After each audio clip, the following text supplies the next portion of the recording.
Hello everyone and welcome back to Spirit Man Studios, and I just got back from the Tri-Cities International Film Festival, or Tri-Fi, up in Richland, Washington. It's a very little tiny film festival that I was kind of happy to go up to. The reason why I went up to Richland was not only just because of the festival, but someone suggested it to me, and I thought, you know what, let's just go up there. And this is its 10th anniversary of the whole festival. And I highly suggest that if you're in the Richland area of Washington, definitely check this one out.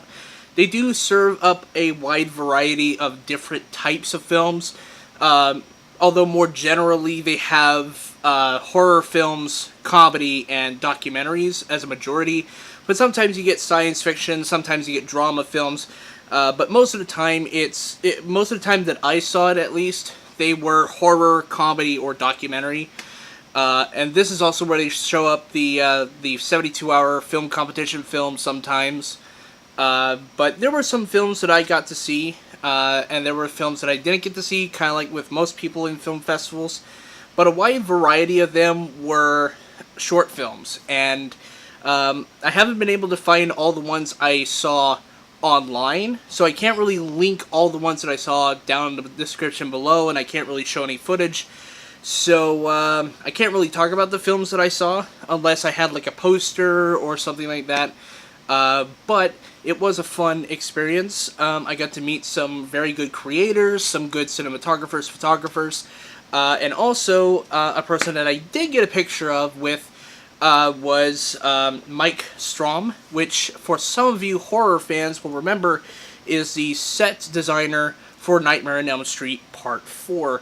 And this is me with him, and it's really cool. Me and him struck up a conversation almost immediately when I got in, and he's a really genuinely funny guy. And the way that I kind of started talking to him was that he was talking about a film that he was having his script read for, and he said Robert Englund, who played Freddy Krueger in the Nightmare on Elm Street series, was reading a part in that script. And so when I kind of heard that, I'm like, you have Robert Englund in your production? And he's like, yeah, of course. Then we struck up this whole conversation, and then he got me in contact with his book, which is Behind the Screams, The Dream Masters Revealed.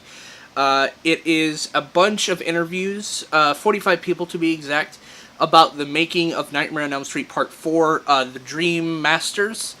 And he also worked on a bunch of other films. I'll link his IMDb page, but it includes the likes of Blade and the Fantastic Four 90s film, not the two subsequent reboots, and all that stuff. And so he also signed the book, and this is what it says. Nick, I sure fooled you. Stole $25 from you. And it has his name. That's so funny, huh? And I'm kind of glad that I found this book. I can't wait to read it. It's gonna be great. But as far as the films that I saw, there was some pretty funny ones, and I'll mention them in case you ever go and find them. There's one that's called R.I.P., which is a Spanish language horror comedy about a guy who dies and gets resurrected to some very funny results from his wife and his mother. I can't really go into full detail about it, but it's hilarious. We saw a film called Mammon, which is an actual video online, Mammon. Monitoring all Mexicans over nationwide, or something like that. I'll link that video down in the description, because I did find that one. There was a couple other films here and there that I saw. And again, I can't really link to any of these, can't really show any footage. So, gotta take my word for it. Every year it's kind of a unique sort of take, because a lot of these are very, very small independent films. So if you're really into supporting very independent filmmakers in and around the independent Hollywood scene, definitely check out the Tri-Cities International Film Festival, because it is a fun experience. I got to meet some very lovely people. and it's gonna be great next year. Hopefully, if I'm still around. But yeah, there's that. So I had fun there, and also when I was there, I picked up a bunch of movies, as expected. A bunch of movies. But before we get to that, before I went on this whole trip, I was meaning to show these off last video, but in town we have this this sort of book fair of sorts, where we buy used books, textbooks, fiction books, whatever. But if you're me, you go there and you buy movies at a book sale, as you do at a book sale. So I have a sealed copy of Halloween. This was very rare to find, and I'm never taking it out of the wrapper because I don't want to ruin it. It already has a few dents in it because of being tossed around by some asshole, but that's cool. I found this copy of Alien on a CBS Fox video. I love collecting old VHS tapes. These are so nostalgic, and I probably will never ever use them because I have Blu-ray, but these are pieces of history that I love to collect. And then this is a sealed copy of Raiders of the Lost Ark. Don't know how you managed to keep it sealed for the longest time. That's interesting. And then last but not least is this little gem, The Wizard of Oz 50th Anniversary VHS. It looks really cool, and it kind of caught my eye when I first saw it at the sale. But it looks pretty good and mostly mint condition, except for this part right here, where it's just kind of bent. I don't like that. But anyways, on to the Blu-rays, TV shows, whatever. We'll start with the TV shows, and I picked this one up at Walmart. They're now Walmart's having these steelbooks being brought in. Some of them that were exclusives at other stores, but now like are everywhere. And I got Game of Thrones Season 1. Here's the thing. Never ever have I once watched a single episode of this show before I bought this season. This is the first season, obviously, and I've watched the first 2 episodes, and I actually kind of dig it. I mean, granted, it's been a show that's been on for nearly a decade now, and again, some people are shocked when I said, I've never watched a single episode, and it's funny, I get some shocked opinions on that. So now we go into the movies and not the TV shows, because that was the only TV show I bought. So, first up, Annihilation. Great little science fiction film. Not perfect, not as good as Ex Machina, but in terms of deep philosophical discussions about accepting death and whatnot, it's interesting. It's a very interesting sort of science fiction film. And I love it. I love its presentation for the most part, but it's really good. It's not perfect. Capote. To be honest, I haven't watched this, but I heard some really great things, and I love Philip Seymour Hoffman as an actor. So, yeah, I can't wait to check this one out, honestly.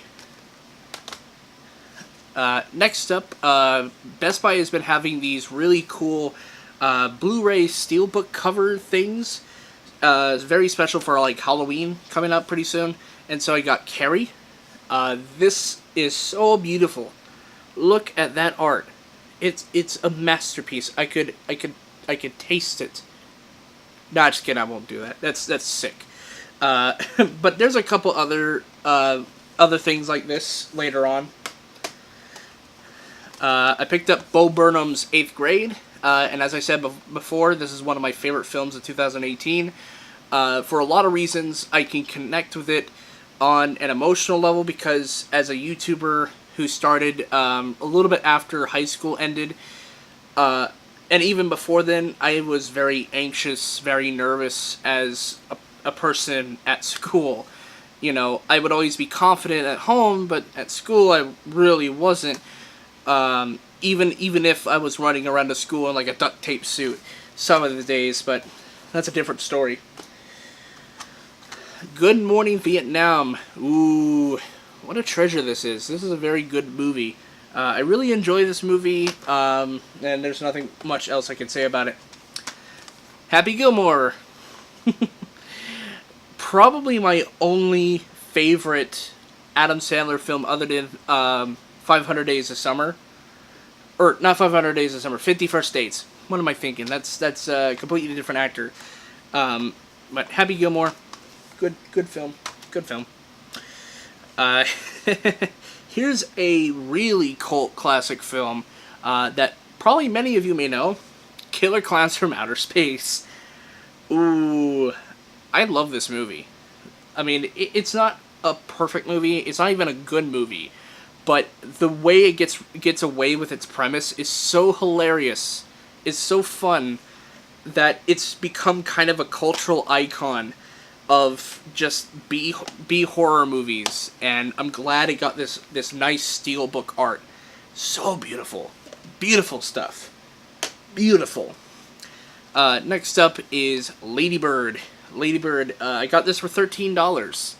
And it's a very good movie. It definitely has a couple problems with it, but in terms of a first-time director, Greta Gerwig does a pretty decent job with the cinematography aspect. Some of the acting is pretty good. Some of the writing is good, but overall, some of it felt like a generic coming-of-age film, but it's definitely told from a different perspective. It's kind of interesting, honestly, when all is said and done. Monty Python and the Holy Grail, definitely a favorite amongst most comedy fans out there. I haven't really met a single person alive that doesn't love this film, or at least acknowledges that this is kind of a funny film. It's not a flat-out terrible film for most people, but I think it's pretty funny. Two more here. The original Poltergeist. Poltergeist is a great movie. The remake sucks. The sequels aren't necessarily that great, but they're still watchable, at least.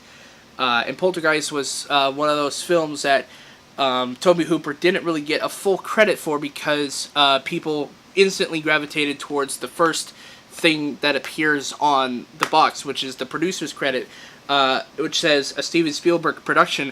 It's kind of like how people think sometimes that, The Nightmare Before Christmas is Tim Burton's directorship film, in which it wasn't. It was a Selleck. I can't remember the guy's first name, but he went on to do Coraline as well. But Poltergeist, I think, is a great little family horror ghost house type of film, and I have the most connection with this one. It's really fun, and there's a lot of great little interesting facts about it. And last but not least, a Mel Brooks favorite of some people, even some of my friends who knew me will attest to this, which is Young Frankenstein.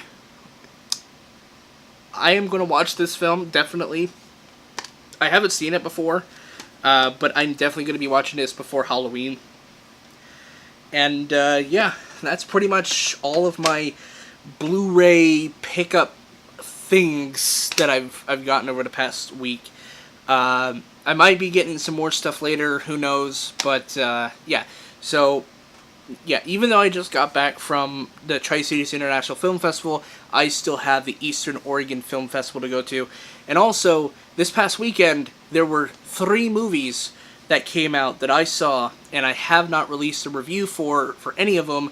So what I'm going to do is put them all into one video, just so that it's convenient, it's quick, it saves time when I'm having to go from one video to another. I could just put them all in one video and just get it done and over with. So probably by Wednesday, I should have my reviews up for First Man, Goosebumps 2 Haunted Halloween, and Bad Times at the El Royale. These are really late reviews, so forgive me for the time and the lateness of these reviews, but I was busy in Tri-Cities for a couple of days, so it's gonna be fun. It's gonna be interesting, my different takes on these films.